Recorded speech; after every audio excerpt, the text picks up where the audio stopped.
اعوذ باللہ من الشیطان الرجیم بسم اللہ الرحمن الرحیم فَإِذَا كُنْتَ فِيهِمْ تو اے نبی جب آپ بھی ان کے اندر موجود ہوں فَأَقَمْتَ لَهُمُ الصَّلَاةَ اور آپ نے ان کے لیے نماز کھڑی کر دی ہو فَلْتَقُمْ طَائِفَةٌ مِّنْهُمْ مَعَكَ تو ان میں سے ایک گروہ کو تو کھڑے ہونا چاہیے آپ کے ساتھ وَلْيَأْخُذُوا أَسْلِحَتَهُمْ اور جو دوسرے ہیں وہ اپنا اسلحہ لے کر وہ چاق و چوبند رہیں فَإِذَا سَجَدُوا فَلْيَكُونُوا مِن وَرَائِكُمْ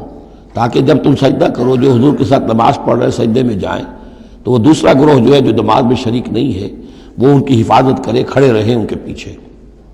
وَلْتَأْتِ طَائِفَةٌ أُخْرَىٰ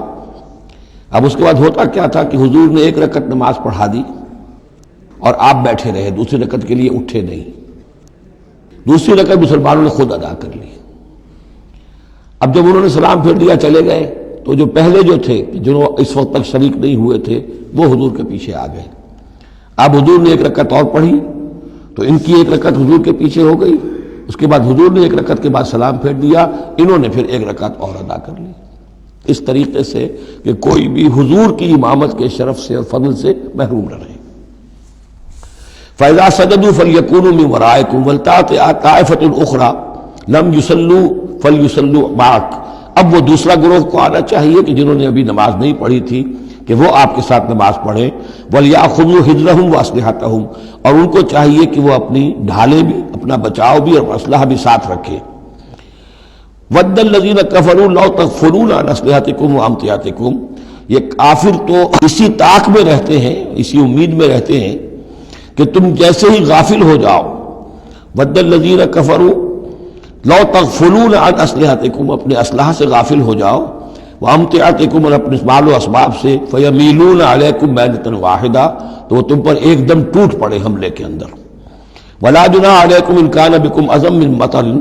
اور کوئی حرج نہیں ہے تم پر کوئی گناہ نہیں ہے اگر تمہیں کوئی تکلیف ہو یا بارش کی وجہ سے کوئی صورتحال ایسی ہو اور کنتم مرضى یا تم بیمار ہو ان تضعوا اسلحتکم کہ اسلحہ تو اپنا رکھ دو وخذوا حذرکم لیکن صرف ڈھال لے لیا کرو کہ اچانک کوئی حملہ ہو جائے تو اگر پوری تلوار نیزہ وغیرہ سب اپنے جسم پر لگایا ہوا ہے تو نماز کا پڑھنا مشکل ہے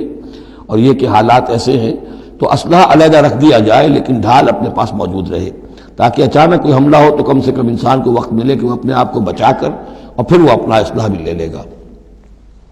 ان اللہ اعد للکافرین عذابا مہینا یقیناً اللہ تعالیٰ نے کافروں کے لیے ایک بہت اہانت آمیز عذاب تیار کر رکھا ہے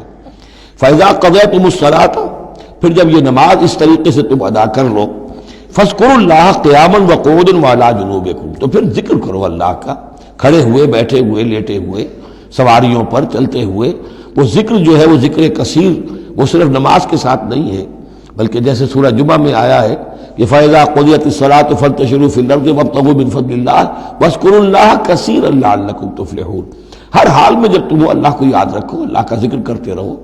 ادعیہ معصورہ ہیں اوراد معصورہ ہیں اوراد مسنونہ ہیں ان کے سے اپنی زبان کو اور اپنے ذہن کو اور قلب کو ایمان کے ساتھ تر و تازہ رکھو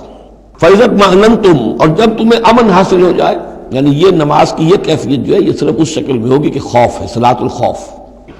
جب تمہیں امن حاصل ہو جائے خوف جاتا رہے فاقیموا الصلاۃ پھر نماز قائم کرو جیسے کہ نماز کے قائم کرنے کے آداب ہیں اس کی شرائط ہیں ان الصلاۃ کانت علی المؤمنین کتابا موقوتا یقیناً نماز اہل ایمان پر فرض کی گئی ہے فرض ہونے کی شکل میں اور وقت کے ساتھ اس کی فرضیت ہے اور موقوت ہے اس کے اپنے اوقات ہیں اور اس اوقات کے ضمن میں آپ کو بتا چکا ہوں کہ حضرت جبرائیل نے 2 دن نماز آپ کو پڑھائی ایک دن 5 نمازیں اول وقت میں دوسرے دن 5 نمازیں آخر وقت میں اور بتایا کہ ان کے مابین وقت ہے وَلَا تَهِنُوا فِي ابْتِغَاءِ الْقَوْمِ اور دیکھو اس قوم یعنی اپنے دشمن کا پیچھا کرنے میں سست نہ بنو اب تو یوں سمجھیے کہ جو حق و باطل کی جنگ ہے وہ آخری مرحلے کو پہنچ رہی ہے اب آخری مرحلے پہ آ کے تھک نہ جانا وَلَا تَهِنُوا فِي ابْتِغَاءِ الْقَوْمِ ان کا پیچھا کرنے میں سست مت پڑو ہمت نہ ہارو ان تکونوا تعلمون بڑے پیارے الفاظ ہیں اگر تمہیں کوئی تکلیف پہنچتی ہے الم پہنچتا ہے بے آرامی ہے فإنہم یعلمون تعلمون تو کیا انہیں نہیں پہنچتا؟ انہیں بھی تو تکلیف پہنچتی ہے، وہ بھی جنگ کر رہے ہیں، وہ بھی زخم کھاتے ہیں، ان کے بھی لوگ مر رہے ہیں، وہ ساری تکلیفیں انہیں بھی پہنچ رہی ہیں، دشمنوں کو بھی۔ وَتَرْجُونَ مِنَ اللَّهِ مَا لَا يَرْجُونَ، اور تم اللہ سے امیدیں رکھتے ہو جو وہ نہیں رکھتے۔ تمہیں تو جنت کی امید ہے، تمہیں اللہ سے مغفرت کی امید ہے، انہیں تو یہ بھی نہیں ہے۔ تو اس اعتبار سے تمہیں تو ان سے کہیں آگے بڑھ جانا چاہیے۔ جو آخری آیت تھی سورہ آل عمران کی کہ یا ایھا الذین آمنوا اصبروا وصابروا ورابطوا، ان سے تو بڑھ جانا چاہیے صبر کے اندر کہ تمہارا سہارا تو اللہ ہے، وما صبرک الا باللہ۔ ان کے تو یہ من گھڑت قسم کے دیویاں دیوتا، ان کے دل کے اندر ان کی حقیقت میں کوئی قدر و قیمت بھی نہیں ہے، پھر بھی وہ اپنے باطل معبودوں کے لیے اس طریقے سے جان جوکھوں میں ڈال رہے ہیں، تو مسلمانوں تمہیں تو اس سے 10 گنا کرنا چاہیے۔